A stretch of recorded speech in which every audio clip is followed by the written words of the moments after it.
Dia 10 de janeiro. Todas as vezes que você afirma sua confiança em mim, deposita uma moeda em meu cofre. Assim, está fazendo uma poupança e se preparando para os dias difíceis. Em meu coração, mantenho em segurança toda a fé em mim investida e pago com juros. Quanto mais você confia em mim, mais lhe dou forças para confiar. Pratique sua fé durante os dias de tranquilidade, quando nada de importante estiver acontecendo. Então, quando a tempestade chegar, sua fé acumulada será suficiente para ajudá-lo a sobreviver. Acumule para você tesouros no céu, colocando toda a sua confiança em mim. Esta prática o manterá na minha paz. Então, vamos fechar os nossos olhos e vamos sentir essa presença do Cristo nesse momento, dentro de nós, no nosso coração. E vamos honrar essa presença com a confiança, com a fé que Ele nos pede, para que a gente possa sempre se fortalecer com essa presença, acreditando em dias melhores, promovendo em nós, em tudo que nos cerca, essa força, essa harmonia, essa paz com tudo que existe, com tudo que acontece.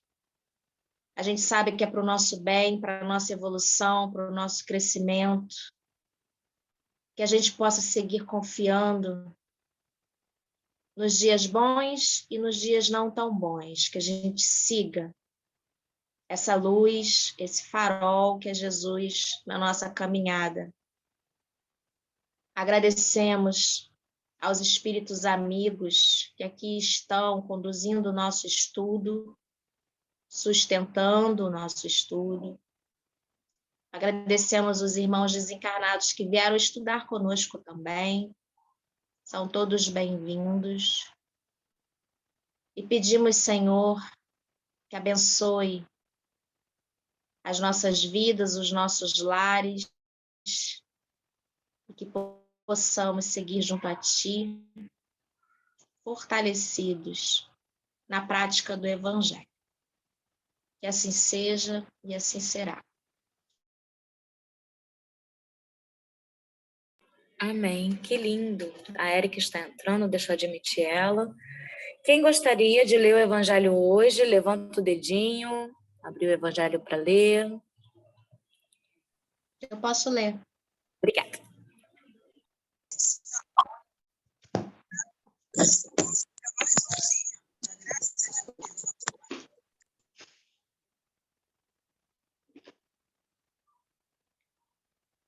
Capítulo 18.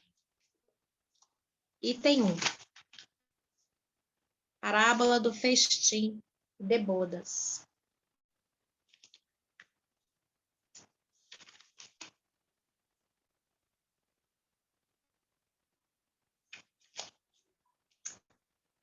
Falando ainda por parábolas, disse-lhe Jesus: o reino dos céus se assemelha a um rei que, querendo festejar as bodas de seu filho, despachou seus servos a chamar para as bodas os que tinham sido convidados. Este, porém, recusaram a ir. O rei despachou outros servos, com ordem de dizer da sua parte aos convidados: preparei o meu jantar, mandei matar os meus bois e todos os meus cervados. Tudo está pronto, vinde às bodas. Eles, porém, sem se incomodarem com isso, lá se foram, um para sua casa de campo, outro para o seu negócio.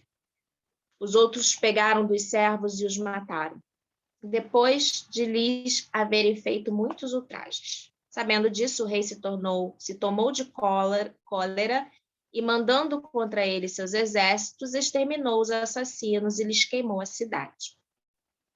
Então disse aos servos: o festim das bodas está inteiramente preparado, mas os que para ele foram chamados não eram dignos dele.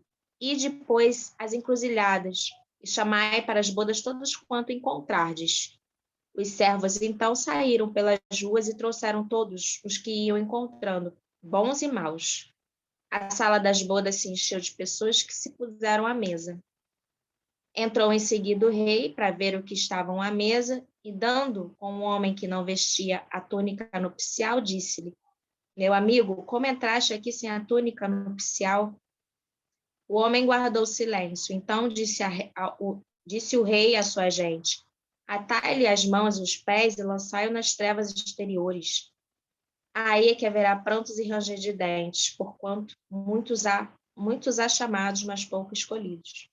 São Mateus 22, 1-14. O incrédulo sorria a essa parábola que lhe parece de pueril ingenuidade, por não se compreender que se possa opor tanta dificuldade para assistir a um festim, e ainda menos que convidados levem a resistência a ponto de massacrar os enviados do dono da casa. As parábolas, diz ele, o incrédulo, são sem dúvida imagens, mas ainda assim, mister, se torna que não ultrapasse os limites do verossímil. Outro tanto pode ser dito de todas as alegorias, das mais engenhosas fábulas, se não lhes forem tirados os respectivos envoltórios para ser achado sentido oculto. Jesus compunha as suas com os hábitos mais vulgares da vida e as adaptava aos costumes e ao caráter do povo a quem falava. A maioria deles tinha por objeto fazer penetrar nas massas populares a ideia da vida espiritual, parecendo muitas ininteligíveis. Quanto ao sentido, apenas por não se colocarem neste ponto de vista o que as interpretam. Na de que tratamos, Jesus compara o reino dos céus, onde tudo é alegria e ventura, a um festim. Falando dos primeiros convidados, alude aos hebreus, que foram os primeiros chamados por Deus ao conhecimento da sua lei. Os enviados do rei são os profetas, que os vinham exortar a seguir a trilha da verdadeira felicidade. Suas palavras, porém, quase não eram escutadas. Suas advertências eram desprezadas. Muitos foram mesmo massacrados, como os servos da parábola. Os convidados que se escusam, prestetando terem de ir cuidar de seus campos e de seus negócios, simbolizam as pessoas mundanas que, absorvidas pelas coisas terrenas, se conservam indiferentes às coisas celestes. Era a crença comum aos judeus de então que a nação deles tinha de alcançar a supremacia sobre todas as outras. Deus, com efeito, não prometera a Abraão que a sua posteridade cobriria toda a terra, mas, como sempre atendendo-se à forma, sem atentar ao fundo, eles acreditavam tratar-se de uma dominação efetiva e material. Antes da vinda do Cristo, com exceção dos hebreus, todos os povos eram idólatras e politeístas. Se alguns homens superiores ao vulgo conceberam a ideia da unidade de Deus, essa ideia permaneceu no estado de sistema pessoal.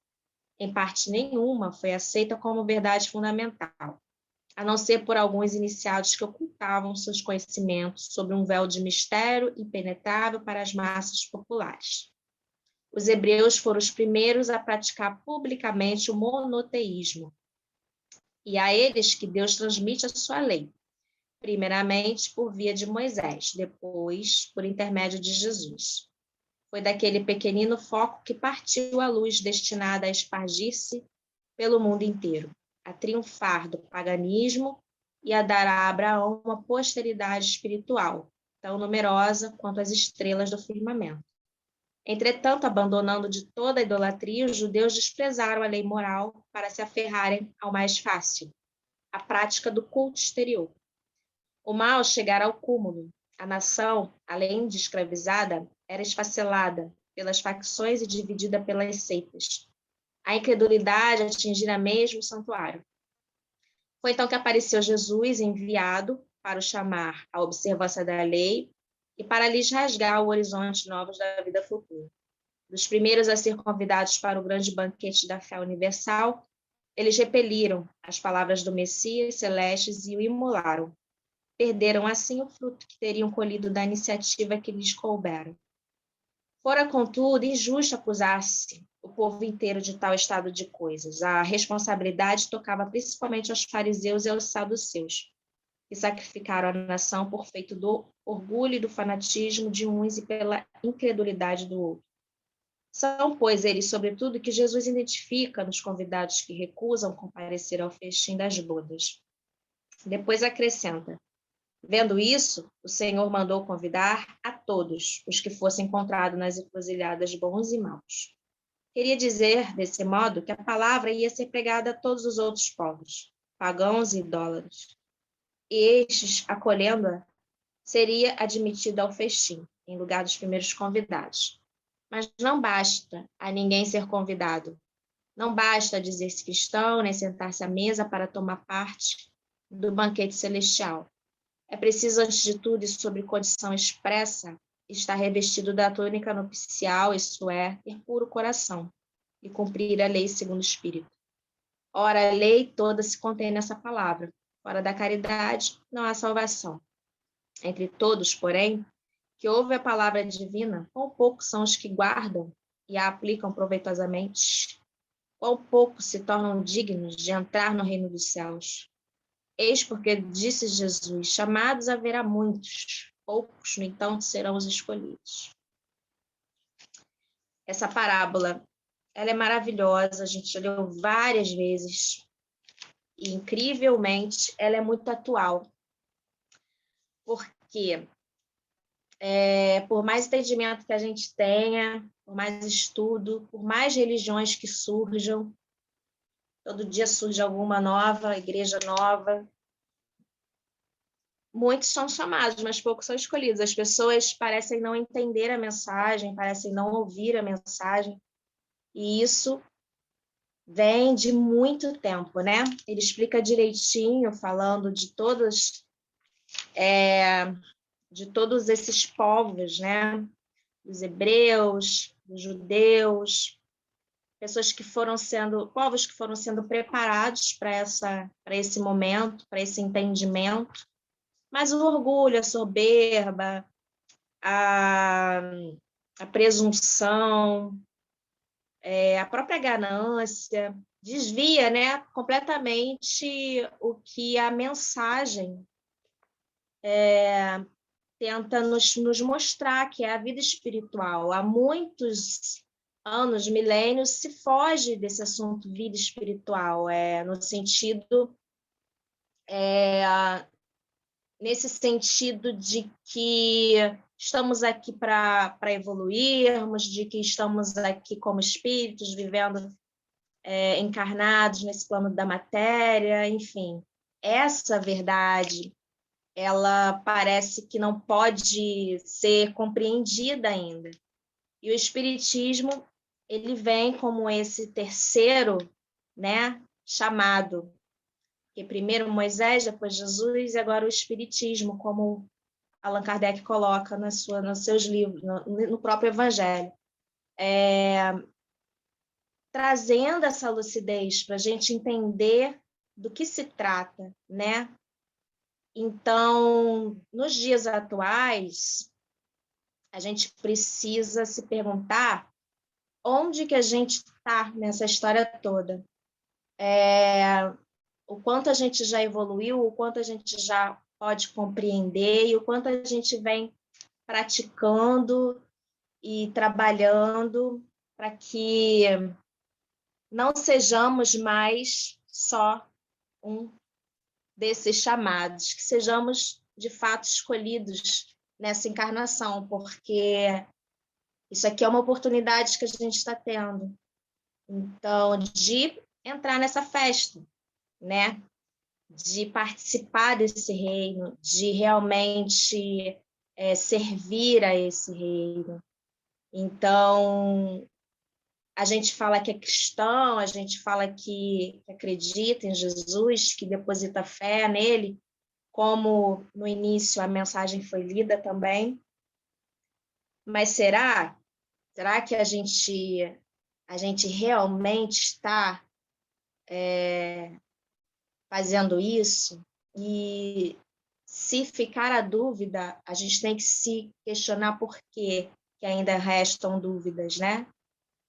Se o chamado está sendo feito há tantos anos, há tantas encarnações, por que será que a gente ainda não consegue compreender Eu acho que a gente consegue até compreender, a gente sente, aqui no íntimo a gente sente, mas a gente ainda prefere as ilusões da matéria, do mundo, e aí a gente se perde nisso.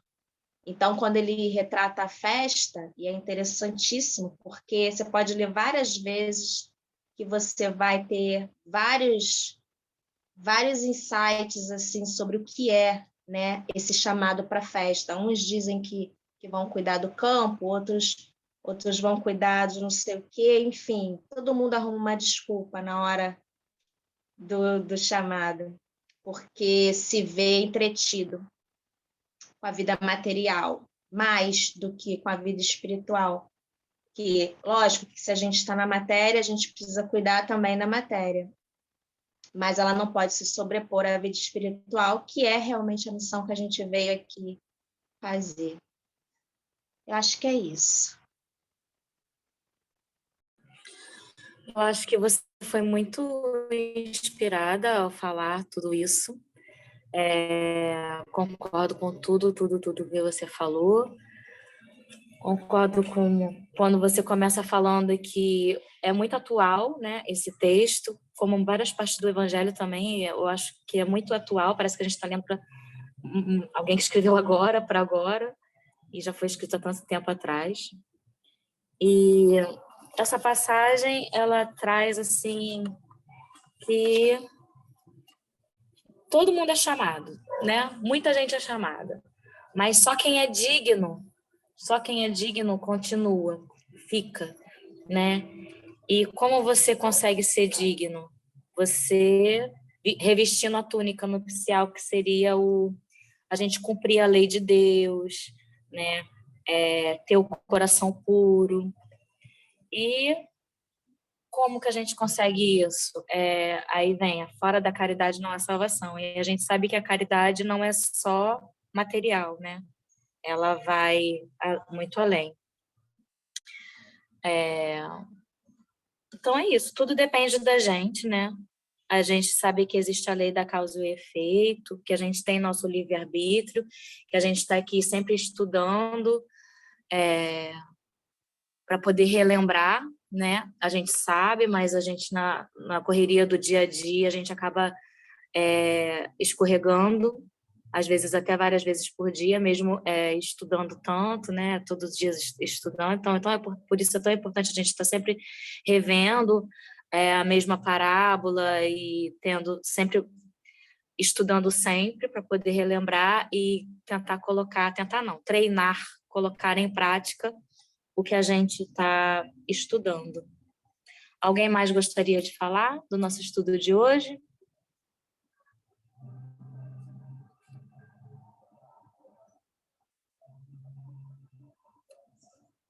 Érica? Boa noite a todos. Eu estou com uma interferência aqui, não sei se vai comprometer o áudio, mas a leitura de hoje realmente é tocante, porque é o convite constante, né? Aí eu vou trazer um depoimento essa semana, eu participei de um grupo de oração. Gente, desculpa.